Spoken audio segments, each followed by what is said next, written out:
Uşaq qızdırır, qrip deyil, burun axıntısı yoxdur. Kirli su hövzələrində uzun müddət qalmağını dənizdə, hovuzda bəlli bir müddət tövsiyə etmirik. Uşaq infeksiya keçirir, sistit olur, müalicə verilir, 1 ay sonra, 3 ay sonra bir daha olur.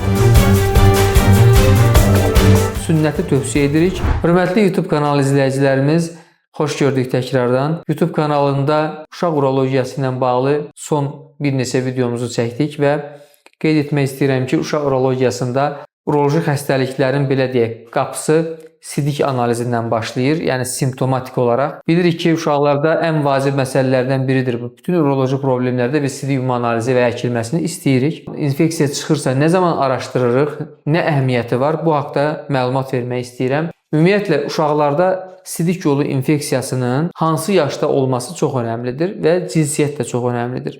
Əgər uşaq tövsiyə olunan odur ki, 2 yaşından kiçikdirsə, bir dəfə də olsa qızdırma ilə birlikdə sidik yolu infeksiyası keçirirsə, yəni uşaq qızdırır, qrip deyil, burun axıntısı yoxdur və s. sidik analizində həqiqətən də bol miqdarda bakteriya leykoziti var, əkilməsində anlamlı bir infeksiya çıxır və müalicə alır. Bu durumdan sonra mütləq şəkildə araşdırılsın deyilir kitabı olaraq.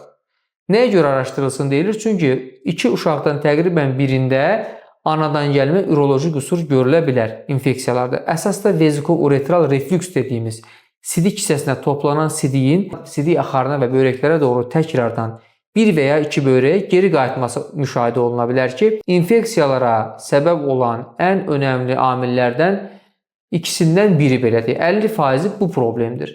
Ona görə xüsusilə də oğlan uşaqlarında, yəni infeksiyalar olduğu zaman reflüks ehtimalı yüksəkdir, amma qız uşaqlarının infeksiya keçirmə ehtimalı oğlan uşaqlarından yüksəkdir. Hansı infeksiyaları araşdıracaq? Qeyd etdiyim kimi 2 yaşından kiçik qızdırmalı infeksiya. Hər hansı bir yaşda yüksək hərarətlə gedən infeksiya, təkrar edən qızdırmasız sidik yolu infeksiyası, məsələn uşaq infeksiya keçirir, sistit olur, müalicə verilir, 1 ay sonra, 3 ay sonra bir daha olur. Təkrar edən infeksiyalarda da mütləq şəkildə araşdırma edirik. Başqa nə zaman? Əgər infeksiya keçiribsə uşaq bir dəfə belə olsa və yanaşı olaraq bilirik ki, ultrasəs müayinəsi, yəni UZI istəyirik.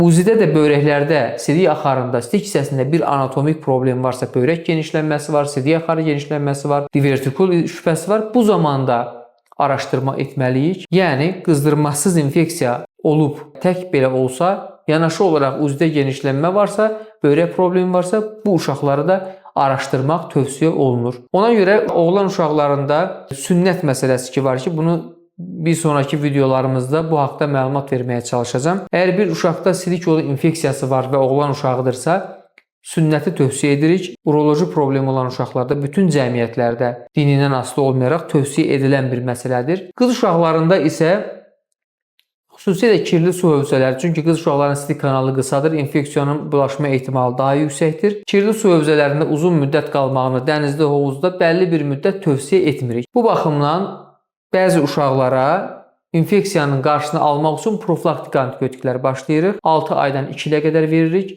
və xüsusilə də 1 yaşa qədər veririk. Uroloji problemlərin xüsusi bir darlıq və yaxud da anadan gəlmə rekonstruktiv bir ehtiyacı olan, əməliyyata ehtiyacı olan bir uşaq deyilsə, əksəriyyəti 1 yaşına qədər spontan olaraq öz-özündən düzələ bilər. Ona görə ən vacib məsələ uşağın diaqnozunun vaxtında və düzgün şəkildə qoyulmasıdır. Düzgün diaqnostikadan sonra biz nəyi təqib etdiyimizi bilirik. Bilirik ki, bu problem əməliyyatlıqdır, təcilidir. Bilirik ki, bu problem əməliyyatlıq ola bilər, amma izləməklə öz-özündən düzələ bilər. O zaman hər problemə görə yanaşmamız dəyişir. Buna görə tibbi olaraq uroloji problemi olan uşaqların yeni doğulmuş dövrdən etibarən ən yaxın aralıqlarla təqib edilməsi lazımdır və vaxtında uroloji müayinələrindən keçməyini tövsiyə edirik. Diqqətinizə görə təşəkkür edirəm. Danışdığım mövzu ilə bağlı hər hansı bir sualınız olarsa, şərhlər bölməsi açıqdır. Orada suallarınızı ünvanlandıra bilərsiniz. Zaten YouTube kanalımıza müraciət etsəniz, baxsanız orada bütün paylaşılan videoların altında onlarla yüzlərlə şərhlərin olduğunu və onları bacardığımız qədər cavablandırdığımızı görəcəksiniz. Təkrardan təşəkkürlər.